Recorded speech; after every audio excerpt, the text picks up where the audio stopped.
दौड़ में भी सिंध टीवी नेटवर्क के ऐलान सकाफ़ती दिहाड़े के तमाम जोश और जज्बे से मल्हायो वियो।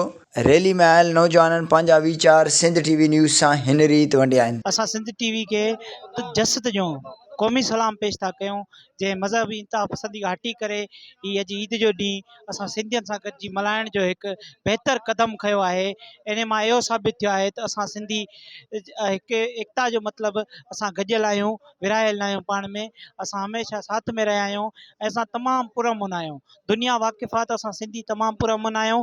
इन जो सबबु मोहन जे दड़े मां को बि हथियार असांजो न निकितो त असां 5000 साल का पुरअमन आहियूं। क़ौमी सकाफ़ती दिहाड़े पुरजोश नमूने सां अॼु सिंधी माण्हू लखनि किरोड़नि जे तइदाद में रोडनि ते अची उनखे रद्द करे पंजाब साम्राज्य खे उहो पैगाम था ॾियनि त असांजी धरतीअ जा हज़ार सालनि खां असांजी सिंधू दरिया जा हज़ार सालनि खां वारस ऐं मालिक। तव्हां मोहन जे दड़े खां वठी सिंध जी तारीख़ ॾिसंदो त तारीख़ खोले ॾिसंदो सिंध हिकु आज़ादु मुल्क हुयो।